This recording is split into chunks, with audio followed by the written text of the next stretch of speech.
Good morning, students. So far in last classes we discussed about the chemistry of S block elements. In today's class we are going to discuss about P block elements. You know very well how the elements are classified into different blocks. So generally, if the differentiating electron is enter into the whichever the orbital and that element is belongs to that block. If the differentiating electron is enter into the s orbital, then that element is belongs to S block. Similarly, if the differentiating electron, that is the last electron of an element, is enter into the p subshell of outermost energy shell, then that element comes under P block. Those elements are called P block elements. So that means, what are the P block elements? The elements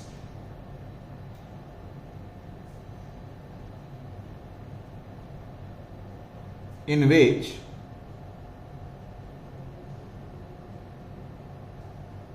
the last electron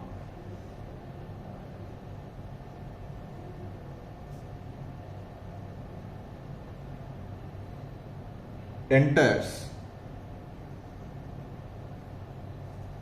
the p subshell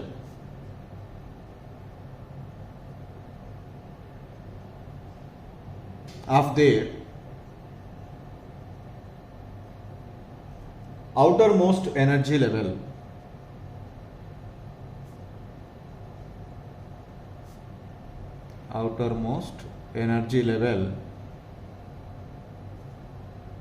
are called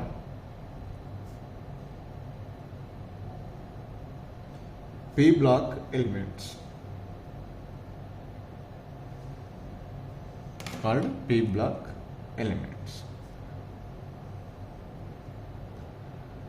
So we know very well, in P subshell 3 degenerate p orbitals are possible. Each orbital can accommodate 2 electrons. Totally, the 6 electrons are possible to accommodate in 3 p orbitals.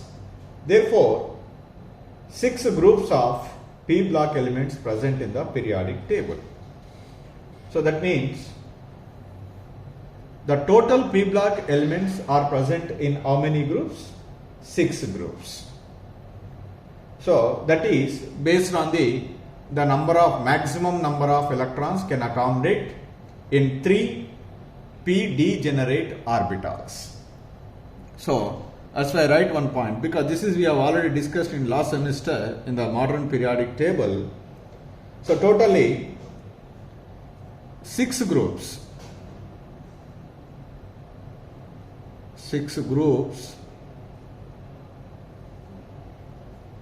of P block elements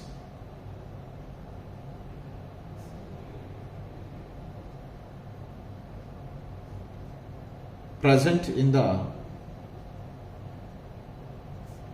periodic table.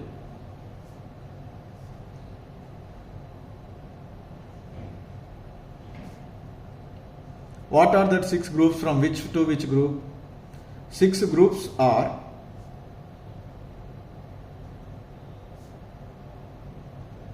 that is from group 13 to group 18. 13, 14, 15, 16, 17, 18. Totally 6 groups. These 6 groups constitutes P block elements. Now, in this group 13 to group 18 constitute p block elements are metals are there, non-metals are present, as well as metalloids are also present. Here I would like to write one point.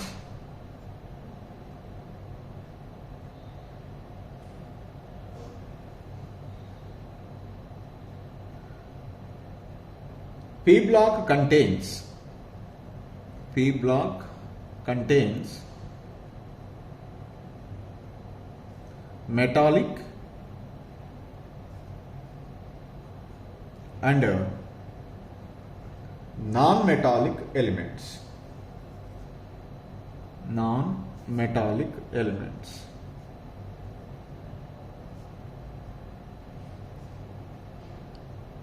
When we observe the periodic table, the only block which containing non-metals and metalloids is P block. So that's why I write one more statement. Non-metals and metalloids, that means which can show the characteristics of metals and non-metals, exist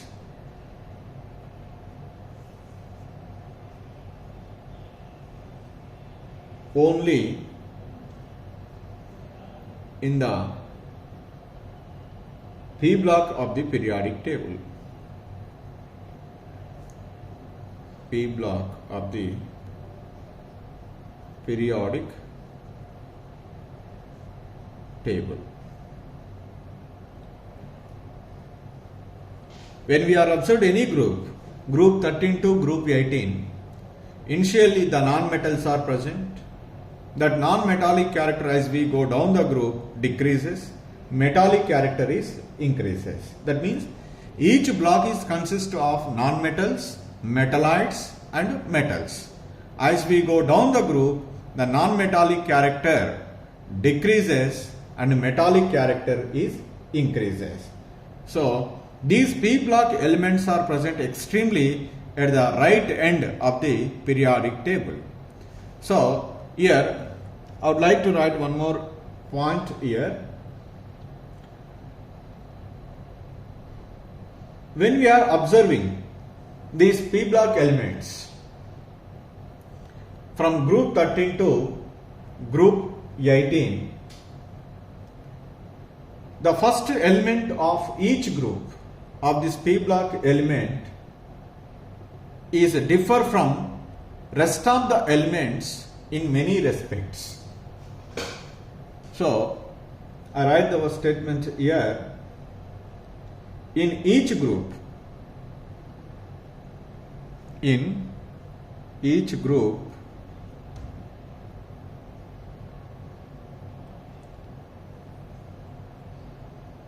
of the P block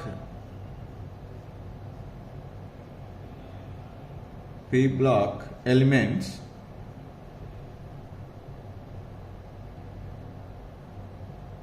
the first element of each group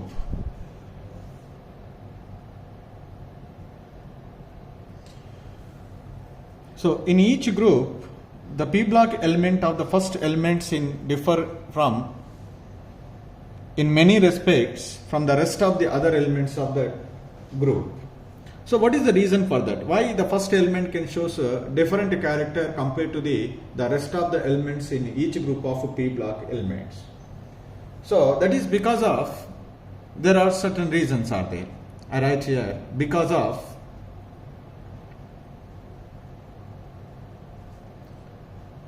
one is commonly we discussed everywhere wherever the anomalous behavior comes, the one reason is smaller size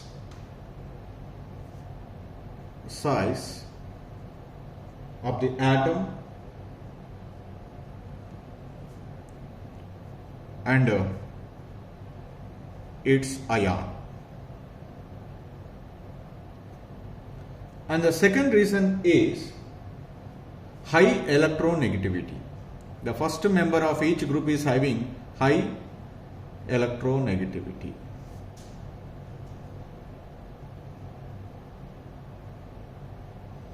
And the third one is the first member of each group belongs to the second period. In the second period, the d orbitals are not available. That is, absence of d orbitals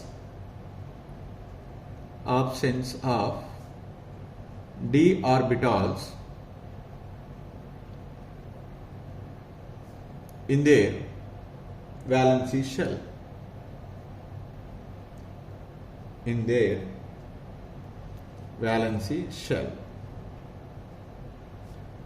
So these are the three main reasons to show different characteristic from the rest of the members of each group. So generally, these factors, smaller size, higher electronegativity, absence of d orbitals, showing very significant effects on the chemistry of first element as compared to the other elements, especially the next element, that is second element. For example, to understand how they are showing the different, the very first one is, I would like to say, covalency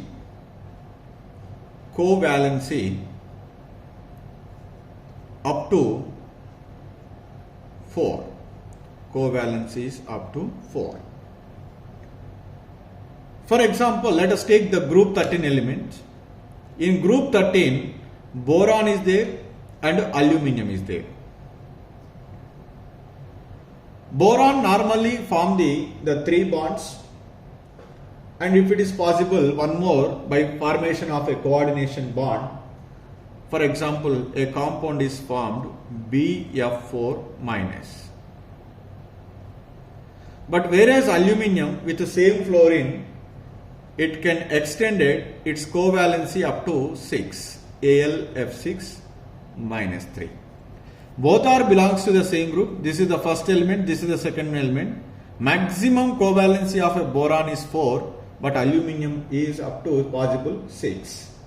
What is the reason for this one? The reason is, in the boron, when we see the electronic configuration, 1s2, 2s2, 2p1.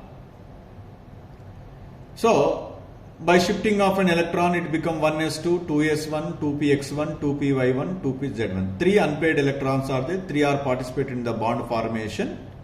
1 orbital is left. By accepting a pair of electron from that one, it can also form a coordinate covalent bond. Maximum are 4. Is it possible to have some more vacant orbitals in the second shell? No, because in the second shell only 2 s orbital, 3 2p orbitals are possible. Totally 4 orbitals are only possible. But whereas in the case of aluminum, 3s, 3p, 3d. Okay. So 3s, 3p and 3d. There are more number of vacant orbitals are available. That's why it is possible to extend its valency up to which one? 6. Because of the presence of vacant orbital, the aluminum can be extended its valency up to 6, but boron can extend its valency as up to 4 because of what is the reason? Absence of d orbitals. So like that, so one of the property, the covalence is affected. Let us take the one more one, that is reactivity.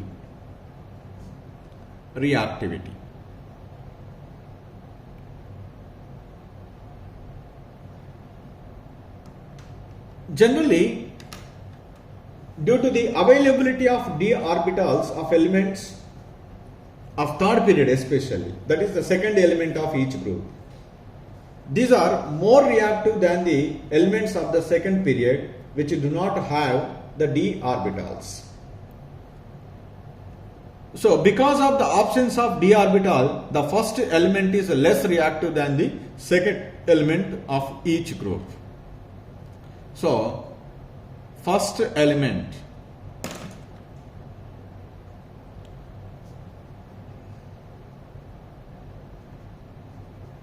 less reactive than the second element. the reason is also same, the absence of d orbitals in the first element. And the third affecting or third abnormal property is tendency to form multiple bonds. Tendency to form multiple bonds.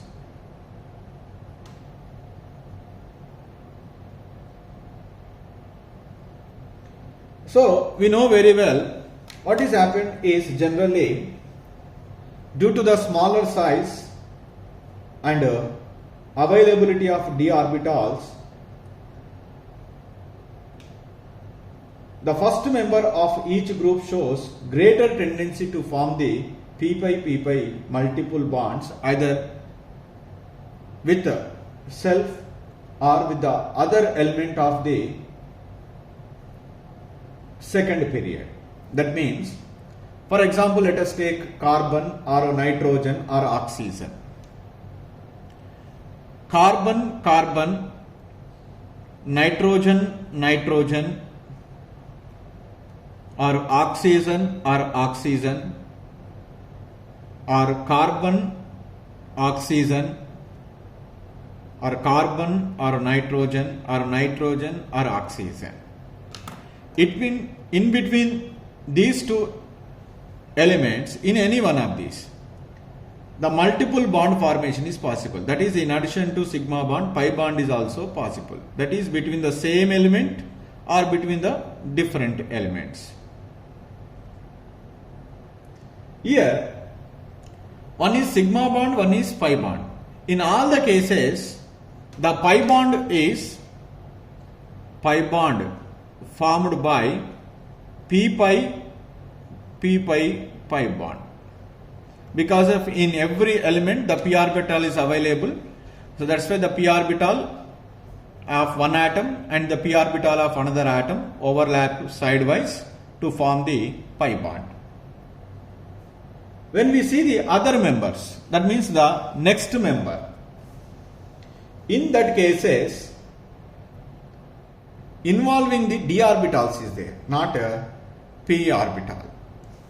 Either in other case elements, this is that one. In other cases, for example, let us take sulfur oxygen is there. Between sulfur and oxygen, one single bond is there and one double bond, one pi bond is there. So that pi bond is formed by d pi, d orbital of sulfur, p orbital of oxygen is involved in the formation of a pi bond.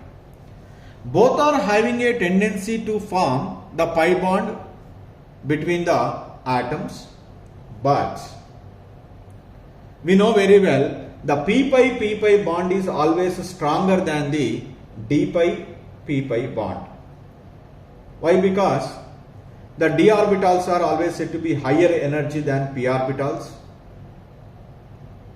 and the d orbitals are contribute less to the overall stability of a molecule than the p-pi bonding. That's why the p-pi bond is always stronger than the d-pi bond. So now, which are strong tendency to form the bond? That is, the first member of each element of the p block element can have a strong tendency to form the pi bond very strongly. The reason is the pi bond is formed by the sidewise overlapping of p orbital of each atom. When the p orbital is participated in the overlapping takes place to a greater extent than involving the d orbitals. That's why the first member of each element of p block element in each group having a strong tendency to form the pi bond than that of the rest of the elements present in each group of p block element. So when we see the different groups, their general electronic configuration and what are the common oxidation state and what are the various oxidation states are possible for in each group. First, let you see group 13. The general electronic configuration is Ns2Np1. So group oxidation state is +3 because of the presence of 3 valency electrons. And in this group 13, boron and aluminum can show +3 oxidation state, but the rest of the elements, gallium, indium, thallium, can show both oxidation state +3 and +1. In group 14, the general electronic configuration of all the elements is Ns2Np2. There are 4 valency electrons are present, so that the oxidation state, common oxidation state is +4. In that, the first element, the carbon, can show +4 as well as -4 oxidation state. Silicon can show +4, but germanium, tin and lead, these 3 can show the 2 oxidation states, one is +4 and another one is +2. Coming to the group 15, the general electronic configuration is Ns2Np3. Group oxidation state is +5. Nitrogen can show various oxidation state, that is from +5 to -3. That means +5, +4, +3, +2, +1, 0 and -1, -2, -3. So all these oxidation states are possible. They can shown by nitrogen. Phosphorus and arsenic can show +3, +5 and -3. Antimony and bismuth can show +3 and +5 oxidation state. Coming to the group 16, the general electronic configuration is Ns2Np4.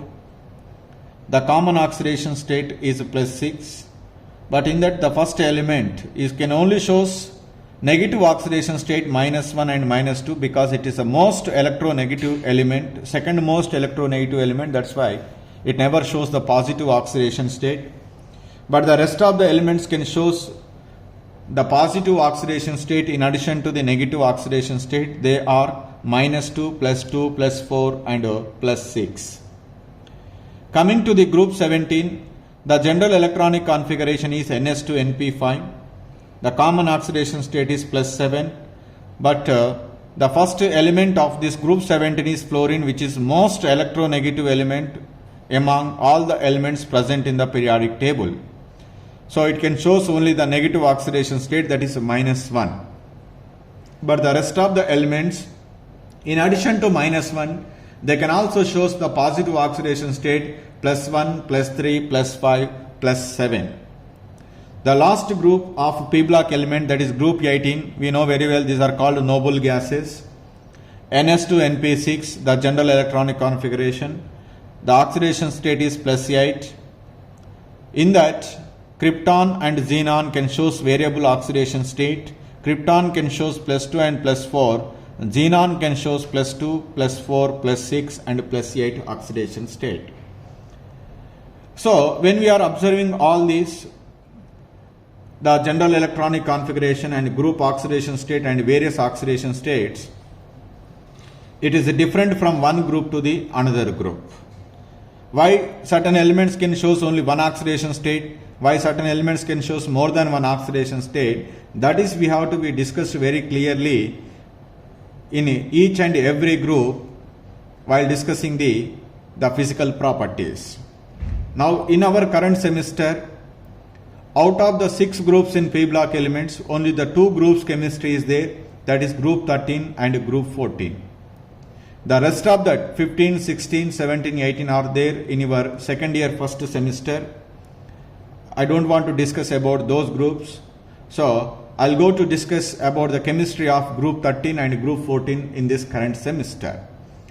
In the next class, I will discuss first the group 13 elements chemistry. After that, I will discuss the group 14 elements chemistry. This is about the introduction of p block elements. We need to be remember simply the p block elements are the elements in which the last electron is entered into the p subshell, and there are in each p subshell 3 p orbitals are possible.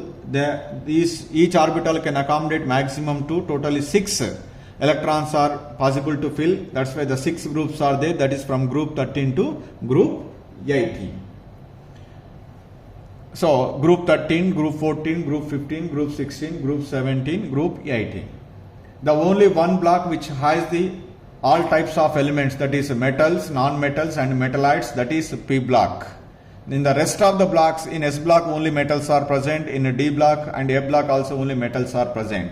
But whereas in P block metals are present, non-metals are present and metallites are present. So this is about the introduction of the P block elements. In the next class I will start the chemistry of group 13 elements.